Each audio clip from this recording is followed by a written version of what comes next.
नमस्कार दोस्तों, स्वागत है आपका मेरे YouTube channel political science zone में। दोस्तों, आज की इस वीडियो में हम बात करेंगे प्लेटो की द थ्योरी ऑफ फॉर्म की। प्लेटो ने द थ्योरी ऑफ फॉर्म, जिसे हम प्रत्ययवाद के सिद्धांत के नाम से जानते हैं, उन्होंने जो ये थ्योरी ऑफ फॉर्म दी थी, ये प्लेटो के रिपब्लिक के बुक में है, उसकी चर्चा की गई है।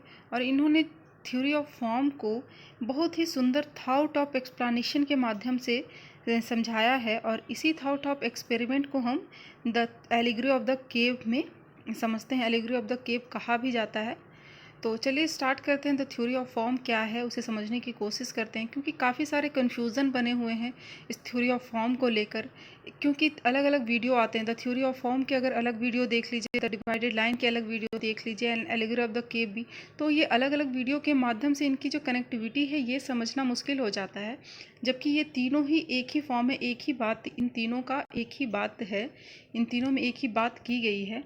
तो इसीलिए इस वीडियो में मैं तीनों को एक साथ ही लेकर आई हूँ आपके सामने, ताकि आपके जो भी डाउट्स हों वो इस वीडियो के माध्यम से क्लियर हो जाए।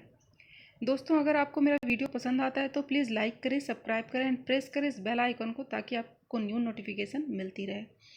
तो हम लोग पहले कॉन्सेप्ट ऑफ फॉर्म समझ लेते हैं। कॉन्सेप्ट ऑफ फॉर्म में प्लेटो क्या कहना चाहते हैं।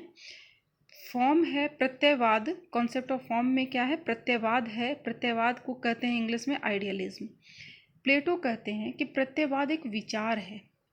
प्रत्यय अर्थात विचार, जो व्यक्ति के मन में किसी वस्तु को देखकर बनती है। मतलब हम किसी वस्तु को अगर देखते हैं तो एक विचार के रूप में देखते हैं। मान लीजिए किसी पेड़ को हम देख रहे हैं, तो वो पेड़ है, ये हम कैसे पहचान पाते हैं? क्योंकि हमारे मन में उसकी एक छाया है, उसका एक प्रत्यय है, एक विचार है हमारे मन में उस पेड़ के प्रति कि पेड़ ऐसा होता है। इसलिए जब हम पेड़ को देखते हैं तो पहचान पाते हैं कि वो पेड़ है। तो वो जो विचार हमारे मन में पेड़ के प्रति है वही प्रत्यय है। आई होप आपको समझ में आ गया हो प्रत्यय किसे कहते हैं। तो वस्तु के बारे में जो भी ज्ञान ज्ञाता को प्राप्त होता है वो किसकी सहायता से प्राप्त होता है? प्रत्ययों की सहायता से, विचार की सहायता से, जो हमारे मन में उस वस्तु के प्रति बनी हुई होती है। ओके। परंतु प्लेटो कहते हैं जो वस्तु का ज्ञान होता है वो व्यक्ति पर निर्भर करता है, हम लोगों पर निर्भर करता है, जो वस्तु के बारे में कैसा ज्ञान प्राप्त करना चाहता है, कि हम वस्तु के बारे में कैसा ज्ञान प्राप्त करना चाहते हैं।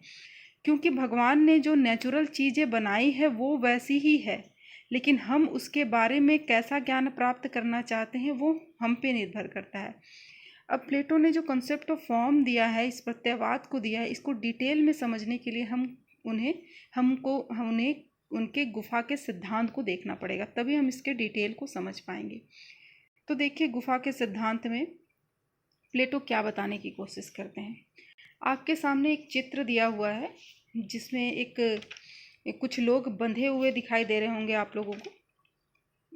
एक मिनट, हाँ, ये कुछ लोग हैं जो बंधे हुए हैं इस चित्र में।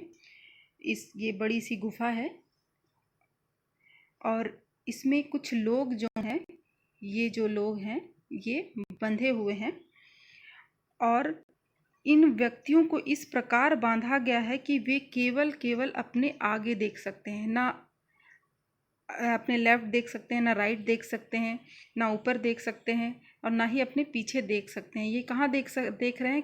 केवल अपने सामने वाले दीवार को देख रहे हैं, सामने वाले वॉल को देख रहे हैं। तो इस केव के एक कोने में आप देखिएगा आग जल रही है, ठीक है।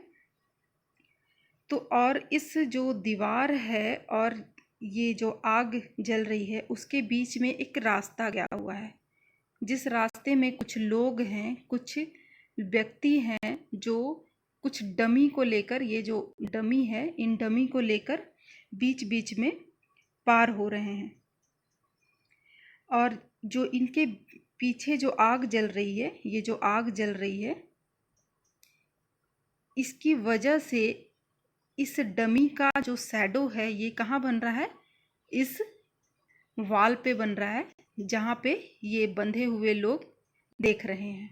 जहाँ पे ये बंधे हुए लोग देख रहे हैं वहाँ पे इस आग की सहायता, इस आग के कारण इस डमी, जो ये लोग डमी लेके हैं, उनकी जो शैडो है वो वहाँ बन रही है दीवार पर। अब जो गुफा में बंद जो लोग हैं, ये जो लोग हैं, इन्हें देखने के लिए कुछ भी नहीं है। ना तो वो आगे देख सकते हैं, ना पीछे देख सकते हैं। वो कहाँ देख सकते हैं? केवल और केवल अपने आगे बंधे हुए, आगे जो बन रहे हैं, आगे जो बन रहा है उनके आगे डमी की वजह से जो शैडो बन रही है, ये सिर्फ उन्हें ही देख पा रहे हैं।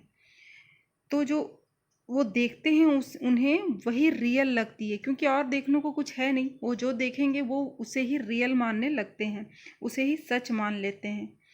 अब ये जो डिस्क्रिप्शन है केव का, लेकिन केव के माध्यम से, यहाँ बंधे लोगों के माध्यम से प्लेटो हमें क्या मैसेज देना चाहते हैं, इसे समझना जरूरी है। अब ये गुफा है, ये जो गुफा है ये हमारे विजुअल वर्ल्ड को रिप्रेजेंट करता है। केव में बंधे जो लोग हैं वो हमें रिप्रेजेंट करता है। ये जो लोग बंधे हुए ये किसे रिप्रेजेंट करता है? हमें, वी द पीपल, हमें रिप्रेजेंट करता है। और ये जो दीवार में परछाइयाँ बन रही हैं, ये हमारे लाइफ के एक्सपीरियंस को रिप्रेजेंट करता है। अब जैसे केव में रहने वाले लोगों को दीवार पे दिख रही शैडो ही रियल लगती है, उसे ही वो सच मान लेते हैं, उसे ही वो रियल मान लेते हैं। वैसे ही हमें हमारे चारों ओर की जो भी घटनाएं घटती है वही क्या लगती है? रियल लगती है, वही हमें रियल लगने लगती है। अब भीतर जो ये डमी है, डमी जो ये जो लोग हैं जो डमी की मदद से कुछ शैडो बना रहे हैं, लेकिन केव के जो बंधे लोग हैं इन लोगों को नहीं देख पा रहे हैं। ये क्या देख रहे हैं? केवल इनके डमी से जो बने हुए रिफ्लेक्शन है, जो परछाइयाँ बन रही है, केवल उन्हें देख पा रहे हैं। तो ये उसमें प्लेटो कहते हैं कि हमारे जीवन में भी, अर्थात हमारे जो विजुअल वर्ल्ड हैं उसमें भी ऐसे लोग जो हैं, ये जो लोग हैं ऐसे लोग होते हैं जो एक स्टोरी टेलर होते हैं, मिथ मेकर होते हैं, जो हमारे समक्ष एक काल्पनिक दुनिया बनाते हैं। जैसे ये लोग डमी की सहायता से इन लोगों को दिखा रहे हैं, ये रिफ्लेक्शन, ये जो परछाइयाँ दिखा रहे हैं और इन्हें वही चीज़ सही लग रही है। उसी प्रकार हमारे लाइफ में भी ऐसे लोग होते हैं, ऐसे लोग होते हैं जो हमें काल्पनिक दुनिया, हमारे सामने काल्पनिक दुनिया रखते हैं और वो वही दिखाते हैं जो हम देखना चाहते हैं। अगर हमारे बारे में कोई अच्छी अच्छी बातें करे, हमें वही अच्छी लगती है और वही रियल लगती है, और लगती है हाँ, अगर कोई भविष्य देखता है हमारा और कह देता है हम ये बनेंगे, हम वो बनेंगे, अगर वो अच्छी बातें करता है तो हमें वही सही लगने लगती है और वही हम, क्योंकि हम वही देखना चाहते हैं, हम वही सुनना चाहते हैं। और वो जो मिथ मेकर होते हैं वो वैसे ही बातें करने लगते हैं और वही हमें रियल लगने लगता है। अब जो ये केव में रहने वाले लोग हैं वो हमारी जो ज़िंदगी है, हमारी ज़िंदगी से बनी हुई एक दुनिया को रिप्रेजेंट कर रहा है। हमारे सामने एक आर्टिफिशियल काल्पनिक दुनिया को क्रिएट किया जाता है। जैसे हम काल्पनिक बातों में खो जाते हैं, उसी प्रकार ये इस गुफा के माध्यम से भी प्लेटो हमें बताना चाहते हैं कि जैसे ये व्यक्ति, इन बंधे हुए लोग केवल इस परछाइयाँ को ही सही मान रहे हैं, उसी प्रकार हम जो पीपल हैं, हम भी मिथ मेकर लोग की बातों में आके उसकी ही बातों को क्या मान लेते हैं? सच मान लेते हैं। तो प्लेटो कहते हैं कि हमें जो कुछ दिखता है वह एक शैडो है, परछाइयाँ हैं, वो रियल नहीं होती, लेकिन हम उसे ही रियल मानते हैं।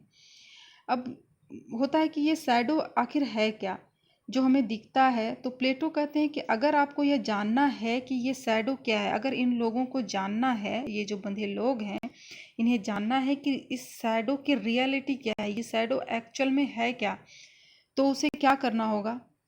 उसे इस गुफा से बाहर आना होगा, तभी वो इस रियलिटी को जान पाएगा, इस शैडो की रियलिटी को जान पाएगा। लेकिन अब इस केव से कोई बाहर कैसे आएगा? प्लेटो यहाँ पे जो तर्क देते हैं, तो प्लेटो के साथ ये जो एक संवाद के रूप में ये रखा गया है। इन्होंने जो गुफा का सिद्धांत दिया है वो संवाद के रूप में दिया हुआ है, जो ग्लाउकन और प्लेटो और सुकरात के बीच में चल रही है ये वार्ता। तो होता है कि अब ये जो लोग बंधे हुए हैं इन्हें ये रियलिटी देखने के लिए क्या करना होगा? गुफा से बाहर आना होगा। लेकिन ये लोग गुफा से बाहर कैसे आएंगे? तो प्लेटो कहते हैं कि इन्हें फोर्सफुली किसी एक व्यक्ति को, इनमें से किसी एक व्यक्ति को फोर्सफुली हमें इस केव से बाहर निकालना होगा। अब आप सोच रहे होंगे फोर्सफुली क्यों निकालेंगे? ये लोग तो बंधे हुए हैं, अगर इन्हें इनकी बेड़ियां तोड़ दी जाए, इन्हें यहाँ से निकलने दिया जाए तो ये तो फिर ये खुश होके यहाँ से निकल जाएंगे। इसमें प्रॉब्लम क्या है, इसे फोर्सफुली क्यों निकालेंगे, ये तो खुद ही निकल जाएंगे। लेकिन ऐसा नहीं होगा, प्लेटो कहते हैं कि ऐसा नहीं होगा। क्यों? क्योंकि ये जो बेड़ियाँ हैं ये आम बेड़ियाँ नहीं है। ये जो बेड़ियाँ हैं जिसमें ये बंधे हुए हैं, ये बेड़ियाँ रिप्रेजेंट करती है हमारे बिलीफ सिस्टम को, हमारे ओपिनियन को, हमारे कल्चर को, हमारे वर्ल्ड हमारे वर्ल्ड व्यू को। ये किसे रिप्रेजेंट करती है? हमारे बिलीफ सिस्टम को। हम अपने बिलीफ सिस्टम से कभी भी बाहर निकलना नहीं चाहते, हम उसी को सच मान लेते हैं और इसी को रियल मानते हैं और उससे बाहर निकलना नहीं चाहते। और इस वजह से इन्हें क्या करना होगा, अगर इसमें से किसी एक को निकालना होगा तो उसे फोर्सफुली हमें उस बिलीव सिस्टम से बाहर निकालना पड़ेगा। क्योंकि जो बंधे लोग हैं वो, उनके साथ जो उनकी बिलीव सिस्टम है वही उनका एक कंफर्ट जोन है। वो अपने कंफर्ट जोन से बाहर नहीं निकलना चाहते हैं, वो उसे ही अपने कंफर्ट जोन में रखते हैं और कंफर्ट जोन में ही रखना चाहते हैं। उनकी जो वैल्यू सिस्टम है वो कंफर्ट जोन को चैलेंज नहीं करना चाहेंगे, वो अपनी वैल्यू सिस्टम को क्या करेंगे, कंफर्ट जोन से बाहर नहीं निकालना चाहेंगे। और ऐसे ही प्लेटो के केव में होगा, वो वही बाहर नहीं आना चाहेंगे क्योंकि उनके लिए वही रियल है। इसलिए प्लेटो कहते हैं कि चूंकि ये लोग खुद इस केव से बाहर नहीं आएंगे तो हमें क्या करना पड़ेगा, फोर्सफुली इन्हें केव से, किसी एक व्यक्ति को फोर्सफुली हमें इस केव से बाहर निकालना होगा। अब मान लेते हैं कि हमने किसी एक को यहाँ से फोर्सफुली निकाल लिया, तो निकालने के बाद क्या होगा, पहले ये यहाँ से निकलता है, ये अचानक बाहर जाएगा, लेकिन उस चीज़ को, सूर्य की रोशनी जब इसके आँखों में पड़ेगी, इतने दिनों तक ये केव के अंदर बंद था और इस आग की धीमी रोशनी को ही रियल मान रहा था, और जब ये इस केव से बाहर निकलेगा और इस रियलिटी को देखेगा तो वो देख नहीं पाएगा। सूर्य की रोशनी उसकी आंखों में चुभने लगेगी और उसकी आंखें चौंधिया जाएगी, वह कुछ भी देख नहीं पाएगा। फिर वो क्या देखेगा, जब उसकी आंखें चौंधिया जाएगी तो वो अब भी शैडो को देखेगा। अगर किसी पेड़ पे सूर्य की रोशनी पड़ रही है तो जो सूर्य की रोशनी से उस पेड़ का शैडो बनता है वो सिर्फ उसे देख पाएगा, वो रियल को अब भी नहीं देख पाएगा। उसे धुंधला दिख रहा होगा सब कुछ, वो जो भी देखेगा वो रियलिटी अभी भी नहीं होगी। लेकिन धीरे धीरे उसकी जो आँखें हैं, उसकी जो सिस्टम है सारी, वो धीरे धीरे उसमें सेट होने लगेगी, रियलिटी में सेट होने लगेगी और उसकी आँखें खुलेंगी और वो रियल को देख पाएगा, समझ पाएगा। और वो समझ पाएगा कि जो वह कुछ इतने दिनों तक गुफा के अंदर देख रहा था वो मात्र एक शैडो था, रियलिटी नहीं थी, उसमें कोई भी रियलिटी नहीं थी, वो केवल शैडो को ही देख रहा था और उसे ही सच मान रहा था। अब ये जो शैडो है और रियल में वो अंतर कर पाएगा और चाहेगा कि लोगों को भी, अपनी इस गुफा में बंद और लोगों को भी इस रियलिटी के बारे में बताए, इस रियल लाइफ के बारे में बताए। अब ये जो प्लेटो कहते हैं कि जो गुफा से वो निकलता है और बाहर के रियलिटी को जो देखता है, ये हमारे एजुकेशन सिस्टम को रिप्रेजेंट करता है। ये रिप्रेजेंट करता है कि कैसे एक व्यक्ति, जैसे वो दार्शनिक राजा के बारे में कहते हैं, कैसे एक व्यक्ति अपने एजुकेशन के कठिन दौर से, लंबी प्रक्रिया के बाद वह बाहर निकलता है, अपने सशक्त होता है। एजुकेशन सिस्टम लंबी प्रक्रिया के बाद वो एक दार्शनिक राजा बनता है, दार्शनिक बनता है। तो वो एजुकेशन सिस्टम को रिप्रेजेंट कर रहा है। एक व्यक्ति जो बाहर निकला वो किसकी प्रक्रिया द्वारा निकला है, वो रियल लाइफ में जो अपनी शिक्षण के द्वारा, अपनी एजुकेशन सिस्टम से परिपक्व होके बाहर की दुनिया में आया है। तो प्लेटो यहाँ अपने एजुकेशन सिस्टम को भी रिप्रेजेंट करते हैं कि जो भी व्यक्ति यहाँ से बाहर निकल पाया है, किसकी सहायता से निकल पाया है, शिक्षण की सहायता से निकल पाया है। अब जैसे ये फोर्सफुली तो निकल के आ गया, सूरज की रोशनी को भी अब उसकी आंखें एडजस्ट हो गई है और वो रियलिटी को देखने लगा है। अब वो बाहर आ गया है, वो सब चीज़ को रियल फॉर्म में समझने लगा है। तो अब वो चाहेगा कि जो भी लोग बंधे हुए हैं और वो उन्हें भी बाहर निकालना चाहेगा। वो चाहेगा कि लोग भी, सारे लोग भी उस रियलिटी को समझे जो उसने समझ पाया है, उस रियलिटी को देख पाए, उस रियल फॉर्म को समझ सके। और इसलिए क्या होगा कि वो व्यक्ति जो है वो फिर अंदर जाना चाहेगा और लोगों को बताना चाहेगा कि बाहर की जो रियलिटी है वो क्या है, वर्ल्ड ऑफ फॉर्म क्या है, वो उसे वापस जाके बताना चाहेगा। लेकिन क्या होगा, वो अंदर जाएगा और लोगों को कन्विंस करने की कोशिश करेगा, बताने की कोशिश करेगा कि जो आज तक तुम देख रहे हो, आज तक जो देख रहे हो, ये केवल मात्र शैडो है और जो रियलिटी है वो कुछ और है। रियलिटी सूरज की रोशनी है, ये आग रियलिटी नहीं है।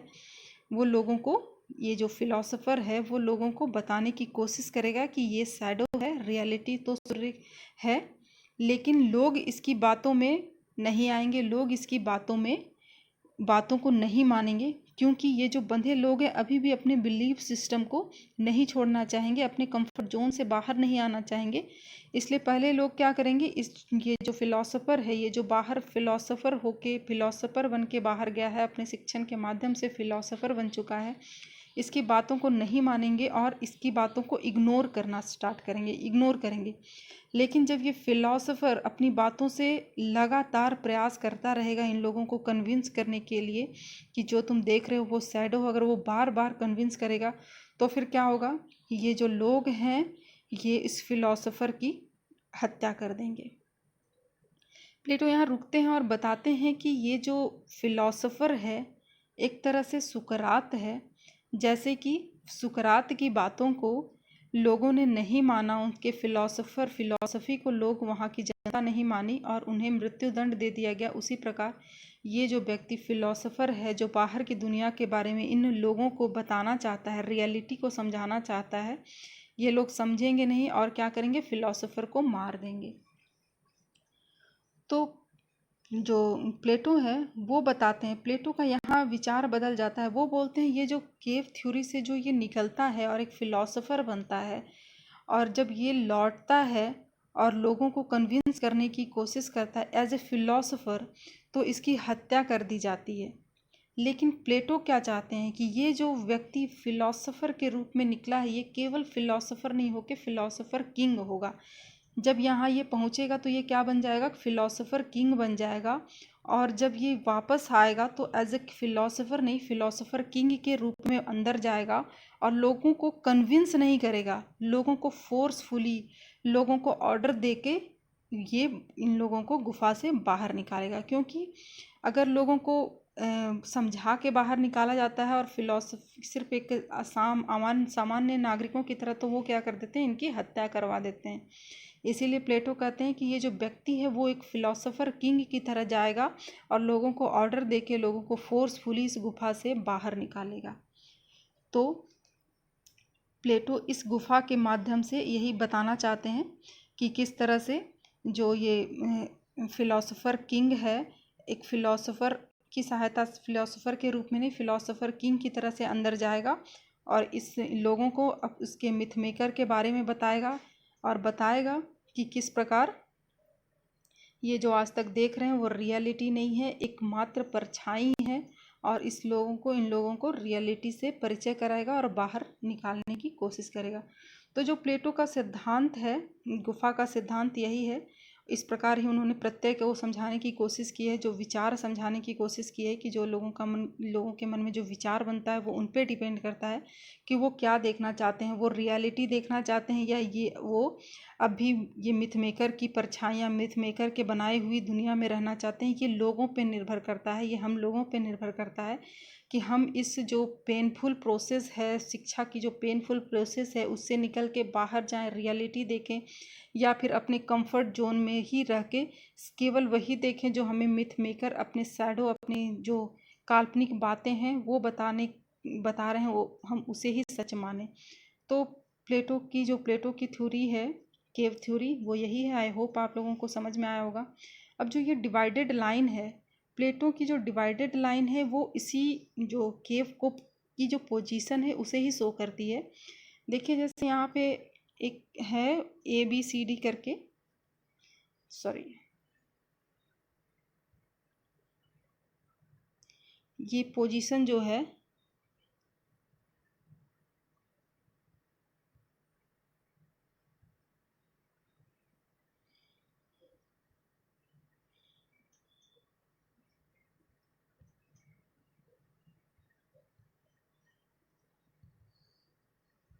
सॉरी कुछ नेटवर्क प्रॉब्लम हो गया था।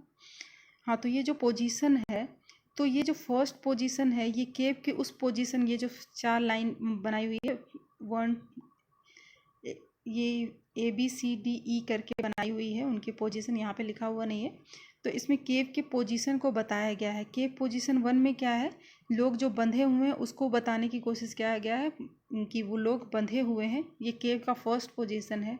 केव पोजीशन 2 जो है विजिबल, और जो ये जो केव है, पहले केव के अंदर का जो सिचुएशन है ये बताने के लिए 2 फॉर्म बनाया गया है, और जो केव के बाहर की बात है, आउटसाइड द केव है, उसे बनाने के लिए 2 पोजीशन बताया गया है। तो केव का फर्स्ट पोजीशन कि लोग बंधे हुए हैं उस केव में, और केव का जो सेकंड पोजीशन है वह है कि वो क्या देखते हैं, सिर्फ प्रोजेक्टर की वो सिर्फ शैडो देखते हैं, जो उनके सामने प्रेजेंट किया जाता है, शैडो बनाया जाता है, वो केवल और केवल उन शैडो को ही देखते हैं। थर्ड जो केव का पोजीशन है कि वो जब एक फोर्सफुली किसी एक को निकाला जाता है तो वो बाहर आकर उसकी आंखें चौंधिया जाती है, वो उस समय भी केवल शैडो देख पाता है। एंड केव की जो फोर्थ पोजीशन है वो ये बताती है कि वो जो सनलाइट का जो उसकी आंखें जो चौंधिया गई थी वो धीरे धीरे एडजस्ट हो जाती है, और वो विजिबल वर्ड जो है उसके रियल फॉर्म में उसे देख पाता है। तो ये जो फोर्थ फॉर्म है, पोजीशन है, वो केव के पोजीशन को ही शो करता है, और यही जो पेरेटो का डिवाइडेड लाइन है। तो आई होप कि आप लोगों को ये वीडियो पसंद आया होगा। अगर पसंद आया होगा तो प्लीज़ लाइक करें, सब्सक्राइब करें। Thank you.